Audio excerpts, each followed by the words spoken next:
Hello दोस्तों, हमारे YouTube channel में आप सभी का स्वागत है। ये कहानी है दो किसानों की। रुनीजा नाम के एक गांव में दो किसान रहा करते थे। एक का नाम राजा और दूसरे का नाम रमन था।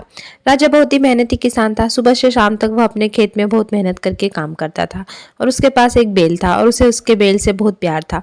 उसने उसके बैल का नाम पहलवान रखा हुआ था।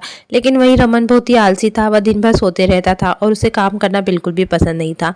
वह मन लगाकर काम भी नहीं करता था। एक दिन दोनों दोस्त अपनी फसल को बैलगाड़ी में रख करके शहर चले जा रहे थे। राजा की गाड़ी में बोरियां ज्यादा थी और रमन की गाड़ी में बोरियां कम थी और दोनों शहर में एक व्यापारी के वहां पर जा पहुंचे। उस व्यापारी ने रमन से कहा, क्यों भाई रमन, तुम दोनों ही खेती बाड़ी का काम करते हो और तुम दोनों के खेत एक समान है, लेकिन राजा को देखो कितनी सारी बोरियां लेकर के आया और तुम्हें देखो तुमने कितनी कम फसल उगाई है और अपनी खेती बाड़ी पर मन लगाओ। राजा को देखो उसकी तरह काम करो। यह सुनकर के रमन को बहुत गुस्सा आया। वो कहने लगा, सेठ जी, जितनी बोरियां मैं लाया हूं ना उसके मुझे पैसे दे दीजिए और आपकी यह उपदेश आपके पास ही रहने दीजिए। व्यापारी ने भी उसके पैसे दे दिए और उसके बाद दोनों व्यापारी से पैसे लेकर के वापस अपने गांव लौट रहे थे। तभी बीच में दोनों ने अपनी बैल को पानी पिलाने के लिए बैलगाड़ी को बीच में रोका।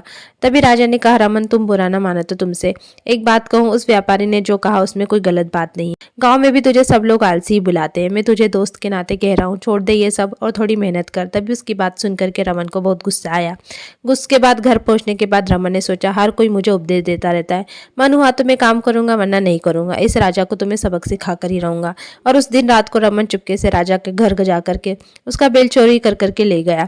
अगली सुबह जब राजा सुबह उठा, उसने जाकर के आंगन में देखा कि बैल नहीं है, तो उसने इधर उधर उसे बहुत ढूंढा। पूरे गांव में उसे इधर उधर ढूंढने लगा। तभी उसने देखा कि रमन के घर पर उसका बैल बंधा हुआ है। वह रमन के घर पर गया और रमन के घर पर जाकर के उसने बोला, अरे अगर तुझे बैल चाहिए था तो मांग लेता, बिना पूछे लाने की क्या जरूरत। तभी रमन भी कहने लगा, खबरदार, तूने इस तरह की बात की तो यह तेरा बैल नहीं है, मेरा बैल है और उसका नाम शक्तिमान है, और अगर तू मेरा भला चाहता है ना तो यहाँ से चला जा।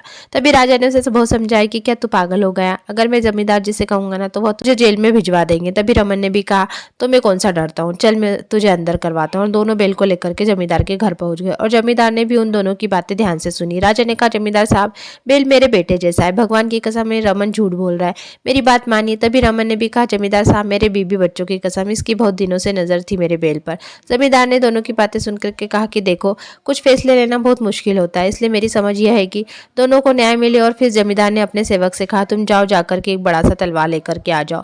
सेवक भी जाकर के तलवार लेकर के आ गया। राजा और रमन को कुछ भी समझ में नहीं आ रहा था कि आखिर जमींदार करना क्या चाहता है। तभी जमींदार ने कहा, मुझे ठीक से समझ नहीं आ रहा है कि यह बैल किसका है। ऐसी समस्या आने पर मैं दोनों तरफ से समान न्याय करता हूँ, इसलिए मैं इस बैल को समान टुकड़े में काटूंगा, तुम दोनों को दे दूंगा। यह सुनकर के रमन ने कहा, बिल्कुल सही है, इसे दो टुकड़े में काट दीजिए और एक हिस्सा मुझे दे दीजिए। पर राजा ने कहा, मालिक रुक जाइए, इस बैल को मत काटिए, यह मेरे साथ ना रहे ना सही, पर वह जिंदा रहे मेरे लिए यही काफी। राजा की बात सुनकर के जमींदार ने कहा, देखो रमन, यह तुम्हारा बैल नहीं है, इसलिए मर भी जाता ना तो तुम्हें कोई फर्क नहीं पड़ता, मगर राजा को इस बात से बहुत फर्क पड़ता है।